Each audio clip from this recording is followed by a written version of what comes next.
The Pakistani military launched deadly retaliatory airstrike and ground operation into Afghanistan targeting militants.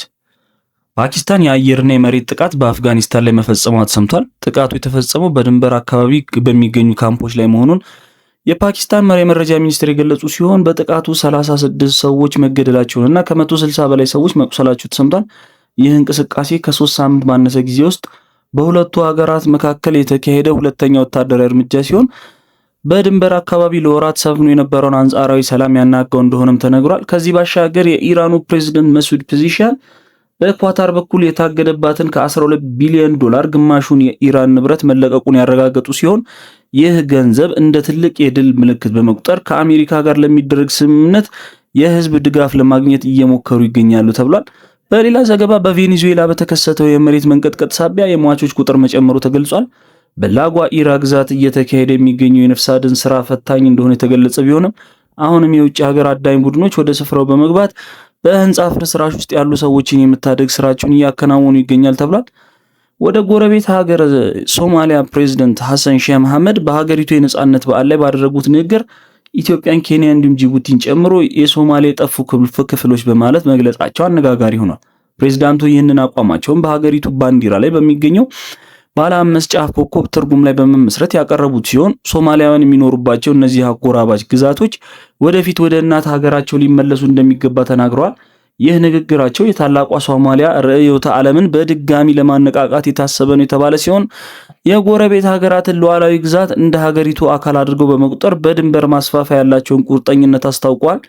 ሰላም ጤና ይስጥልን ውድ ተመልካቾቻችን፣ ቻናላችን አዲስ ነው፣ ሰብስክራይብ እንዲሁም ቪዲዮቻችን ሌሎች ሰዎች ጋር እንዲደርስ ላይክ፣ ሐሳብ አስተያየታችሁን ኮሜንት ቦክስ ላይ አስቀምጡልን እንላለን። ወደ ዝርዝር መረጃው ስናመራ የሶማሊያው ፕሬዝዳንት ሐሰን ሼህ መሐመድ በሶማሊያ የነጻነት ቀን በዓል ላይ ባደረጉት ንግግር ኢትዮጵያን፣ ኬንያና ጅቡቲን የሀገሪቱ የጠፉ ክፍሎች እንደሆኑ አስታውቀዋል።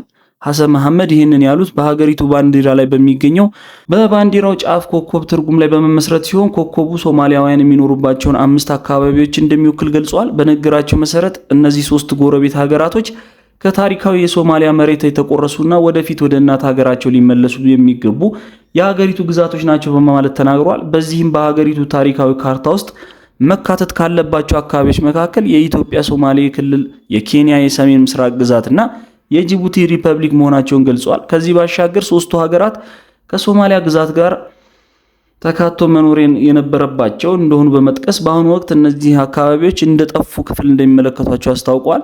በንግግራቸው ወቅት የሶማሊያ ብሔራዊ አንድነትን ለማጠናከር እነዚህ አካባቢዎች ወደ አንድ ግዛት መጠቃለል አለባቸው የሚል መልእክትም አስተላልፈዋል።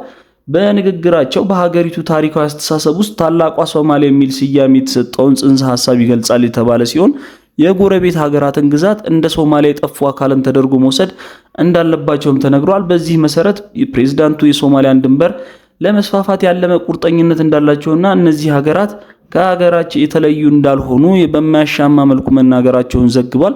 ሐሰን ሼህ መሐመድ አክለው የሶማሊያ ሕዝብ ለዚህ አንድነት መቆም እንዳለበት አሳስቧል። በታሪካዊ አገባብ የጠፉት እነዚህ ሀገሪቱ ክፍሎች መቼም ቢሆን ሊረሱ የማይገባቸው የጋራ መሬት እንደሆኑ በአጽንኦት ነው የሰጡት ፕሬዝዳንቱ። ከዚህ በተጨማሪ የሶማሊያ ውጪ ፖሊሲ በእነዚህ ግዛቶች ዙሪያ የተመሰረተ መሆኑን በማስታወስ የሀገሪቱን ድንበር የማስፋትና የቀድሞውን የግዛት አንድነት የመመለስ ፍላጎት እንዳላቸው ለሀገር ውስጥ መገናኛ ብዙሃን አስታውቋል። በሌላ ዜና የፈረንሳዩ ፕሬዝዳንት ኢማኑኤል ማክሮን የኦማኑ ሱልጣን ሃይተም ቢን ታሪክን በኢሊዜ ቤተመንግስት ተቀብለው አነጋግረዋል። የውይይታቸው ዋና ትኩረትም የሆርሙዝ ባህረ ሰላጤን ያለምንም ክፍያ እንደገና መክፈት ላይ ያተኮረ መሆኑን ጠቅሰዋል። ሁለቱ መሪዎች በክልሉ ያለውን ውጥረት ማርገብ ላይ የባህር ላይ ደህንነትን ማረጋገጥ አስፈላጊ መሆኑን አስምረውበታል። በተለይም በዚህ ስልታዊ የባህር መስመር ላይ ነፃና ምንም ቅድመ ሁኔታ የሌለው የትራንስፖርት እንቅስቃሴ እንዲኖር ጥሪ አቅርበዋል። በዚህ ወቅት ፕሬዝዳንት ማክሮን ኢራን የትራንስፖርት ክፍያዎችን እንዳትጥል ያስጠነቀቁ ሲሆን ይህንን ወሳኝ የንግድ መስመር ክፍያ ነፃ ለማድረግ የሚቻለውን ሁሉ ማድረግ እንደሚያስፈልግ አጽንኦት ተሰጥቶበታል። የኦማኑ የውጭ ጉዳይ ሚኒስትር በበኩሉም ለባህሩ መስመር ደህንነቱ የተጠበቀ እንቅስቃሴ እንዲኖር ከፍተኛ ጥረት በማድረግ ላይ እንደሚገኝ አስታውቀዋል።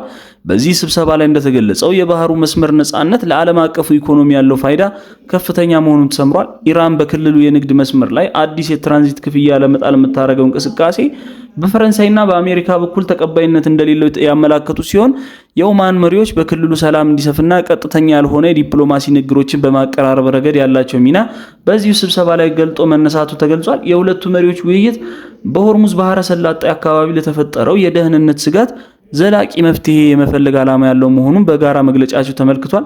በአጠቃላይ የፈረንሳይና የኦማን መሪዎች በፓሪስ ያደረጉት ውይይት በሆርሙዝ ባህረ ሰላጤ የደህንነት ጥበቃና በክልሉ ቀጣይ የኢኮኖሚ እንቅስቃሴዎች ላይ ትኩረት ማድረጉ ተረጋግጧል። በሁለቱ ሀገራት መካከል በቴክኖሎጂና በኢንዱስትሪ ዘርፍ የሚደረጉ ስምምነቶች ለወደፊት የጋራ ትብብር መሰረት እንደሚሆኑ በኤሊዜ ቤተመንግስት መግለጫ መገለጹ ተያይዞ ተገልጿል። የሆርሙዝ ጉዳይ አሁንም ለዓለም አቀፉ ማህበረሰብ ስጋት እንደሆነ የተገለጸ ሲሆን በተለይ ፈረንሳይ አካባቢውን የባህር አንድነት ጥምረት መፈጠሩ ለቀጠናዊ መረጋጋት አስፈላጊ እንደሆነ ስትገልጽ መቆየቱ ተመልክቷል። ይህ በእንዲህ እንዳለ ግን የኢራንና የኦማን ባለስልጣናት የሆርሙዝ ባህረ ሰላጤን አስተዳደር በተመለከተ አብረው ከዚህ ቀደም መክረዋል። የኢራን ውጭ ጉዳይ ሚኒስቴር እንዳስታወቀው ይህ ስብሰባ ኢራንና አሜሪካ ጦርነቱን ለማቆም የመጀመሪያ ደረጃ ስምምነት ከተፈራረሙ ወዲህ የተካሄደው የመጀመሪያ ጋራ ውይይት ነው። እንዲሁም የኢራን ምክትል ውጭ ጉዳይ ሚኒስትር ካዚም ጋሪባባዲ በማህበራዊ ትስስር ገጻቸው እንዳሰፈሩት በሙስካት በተካሄደው ጉብኝት ወቅት የጋራ ሆርሙዝ ኮሚቴ የመጀመሪያ ስብሰባ ተካሂዷል። በሌላ በኩል በሁለቱ ሀገራት መካከል በሚደረጉ ንግግሮች ውስጥ ዋና አጀንዳ ሆኖ የቆየው በውጭ ሀገራት የታገደውን የኢራን ንብረት የማስመለስ ጉዳይ ነው። የኢራን መንግስት የዜና ወኪል ኢርና እንደዘገበው የኢራን ፕሬዝዳንት መስዑድ ፔዜሽኪያን በኳታር በኩል የታገደው $6 ቢሊዮን ንብረት ተለቋል ብለዋል። ይህ መጠን ወደ ኢራን ወደ ሀገሯ ትመለሳለች ተብሎ ከሚጠበቀው አጠቃላይ $12 ቢሊዮን ውስጥ ግማሹ እንደሆነ የኢራን መገናኛ ብዙሃን ጠቅሷል። ፕሬዝዳንቱ ይህንን ገንዘብ እንደ ትልቅ የድል ምልክት በመቁጠር ከአሜሪካ ጋር እየተካሄደ ላለው ጊዜያዊ ስምምነት የህዝብ ድጋፍ ለማግኘት እየሞከሩ መሆኑን መገናኛ ብዙሃን ዘግበዋል። ፕሬዝዳንቱ ከሀገሪቱ የዜና ወኪል ጋር ባደረጉት ቆይታ በኳታር ከሚገኘው አጠቃላይ $12 ቢሊዮን ግማሽ የሆነው $6 ቢሊዮን ወደ ሀገር ቤት እንደሚመለስና አስፈላጊ የክትትል ስራ እየተከናወነ መሆኑን ተናግረዋል። ፕሬዝዳንቱ ስለ ጉዳዩ ዝርዝር ማብራሪያ ባይሰጡም ይህ ንግግራቸው በኢራን መንግስት ውስጥ የታገዱ ንብረቶችን በተመለከተ ከፍተኛ ደረጃ ላይ ካለ ባለስልጣን ሲሰማ የመጀመሪያ ሆኗል። ይሁን እንጂ የአሜሪካ ባለስልጣናት እስካሁን ድረስ እየተለቀቀ የታገደ የኢራን ንብረት እንደሌለም ገልጸዋል። የኢራን ዋና አደራዳሪ ከሆኑት መካከል አንዷ የሆነችው ኳታርም ስለ ንብረቱ መለቀቅ እስካሁን ያረጋገጠችው ነገር የለም። ቀጣይ መረጃ የፓኪስታን ጥቃት የሚመለከት ነው። ፓኪስታን አየር ኃይል በአፍጋኒስታን ድንበር አቅራቢያ በሚገኙ ግዛቶች ባደረሰው የቦምብ ጥቃት በርካታ ሰዎች መገደላቸው ታሊባን አስታውቋል። የታሊባን ምክትል ቃል አቀባይ መግለጫ የፓኪስታን ወታደራዊ አውሮፕላኖች በአፍጋኒስታን ምስራቃዊ ግዛቶች በሆኑት ፓክቲካ እና ኩናር ላይ ጥቃት መፈጸማቸውን ገልጸዋል። በዚህ ጥቃት 36 ሲቪል መሞታቸውን ከነዚህ መካከል ህፃናት እንደሚገኙበትም የጠቆሙት ቃል አቀባዩ በሌላ በኩል 163 ሰዎች ደግሞ ለጉዳት መዳረጋቸውን በማህበራዊ ትስስር ገጻቸው ላይ አስታውቋል። በአንጻሩ የፓኪስታን መረጃ ሚኒስቴር አውታሩ በሰጡት ምላሽ የሀገራቸው የጸጥታ ኃይሎች በአፍጋኒስታን ግዛት ውስጥ በሚገኙ የሽብርተኞች ካምፖችና መሸሸጊያዎች ላይ ትክክለኛ ኢላማውን የጠበቀ ጥቃት መፈጸማቸውን አስታውቀዋል። ሚኒስትሩ አያይዘው በድንበር አቅራቢያ በሚገኘው በአክቱንኳን ግዛት ውስጥ በስለላ መረጃ የተደገፈ የመሬት ላይ ወታደራዊ ኦፕሬሽን ማከናወናቸው ገልጸዋል።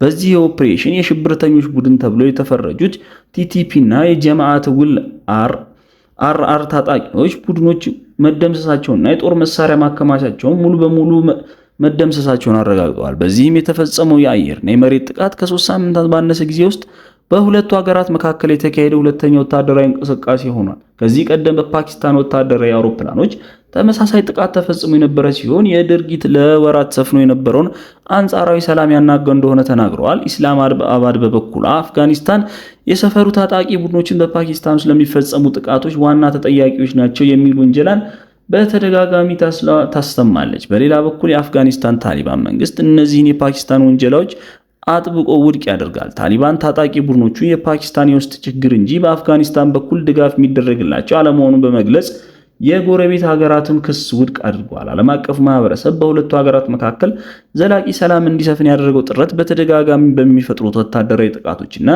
በተለዋዋጭ ውንጀላዎች ምክንያት ተስፋ አስቆራጭ ሆኖ እንዲቀጥል መረጃዎች ያሳያሉ። ሁለቱ ጎረቤት ሀገራት በድንበር ጉዳዮችና በጸጥታ ስጋቶች ምክንያት እያደረጉት ያለው ይህ የኃይል እርምጃ በምስራቅ አፍጋኒስታንና በፓኪስታን ድንበር አካባቢ ያለውን ውጥረት ይበልጥ አባብሶታል። በፈረንጆች ሰኔ ወር መጨረሻ የተፈጸሙት እነዚህ ተደጋጋሚ ጥቃቶች በቀጠናው ያለውን የደህንነት ሁኔታ አሁንም አለመረጋጋት ውስጥ መሆኑና ዲፕሎማሲያዊ መፍትሄዎች እልባት ማግኘት እንዳልቻሉ የሚያሳይ ሆኗል። የሁለቱ ሀገራት የውስጥ ፖለቲካና የድንበር ጉዳዮች ለቀጠናዊ ግጭት ዋና መነሻ መሆናቸው የሚናገሩ ሲሆን በአሁኑ ወቅት የሁለቱ ሀገራት ግንኙነት ወደ ሌላ አቅጣጫ ሊያመራ እንደሚችል የብዙዎቹን ጥያቄ ቀስቅሷል። ወደ መጨረሻ መረጃ ስናመራ በቬኔዙዌላ በተከሰተው ሁለት ኃይለኛ የመሬት መንቀጥቀጥ ሳቢያ የሟቾች ቁጥር መጨመሩ ተገልጿል። በዚህም 1500 ገደማ መድረሱ የተገለጸ ሲሆን አሁንም በ10 ሺዎች የሚቆጠሩ ሰዎች የደረሱበት እንደማይታወቅ ታውቋል።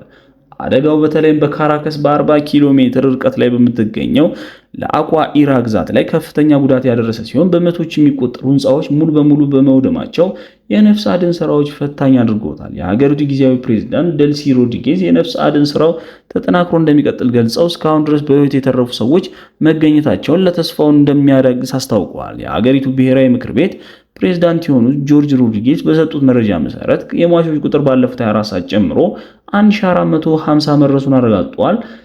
ሟቾቹ በተጨማሪ 3150 ሰዎች ጉዳት እንደደረሰባቸውና 1272 ሰዎች ከቀያቸው እንደተፈናቀሉና 774 ህንፃዎች ሙሉ በሙሉ መውደማቸው ተገልጿል። መንግስት ለተፈናቃዮች መጠለያ ካምፖችን በመገንባት ላይ እንደሚገኝ ያስታወቀ ሲሆን በትምህርት ቤቶች የሚሰጠው ትምህርት ለተጨማሪ አንድ ሳምንት እንዲራዘም ሆኗል። በላይራ የነበረው የኤሌክትሪክ አቅርቦት ወደ 75 በመቶ መመለሱ ተጠቅሷል። የነፍስ አድን ስራው ፈታኝ ቢሆንም ከ2600 የሚበልጡ የውጭ ሀገር የነፍስ አድን ባለሙያዎች ወደ ስፍራው በመግባት ስራቸውን እያከናወኑ ይገኛል። መጀመሪያ ላይ የአካባቢው ነዋሪዎችና በጎ ፈቃደኞችን ከባድ መሳሪያ ሳይኖራቸው የነፍስ አድን ስራውን ሲመሩ እንደነበር የተነገረ ሲሆን አሁን ግን የውጭ ድጋፍ በመምጣቱ ስራውን እያገዘው እንደሚገኝ ተገልጿል። ለዛሬ የነበረው መረጃችን እነዚህ ነበሩ። ቻናላችን ሰብስክራይብ፣ ቪዲዮአችን ሌሎች ሰዎች ጋር እንዲደርሱ ላይክ እያደረጋችሁ ቻናላችን 1000 ሰው እንኳን አልሞላም።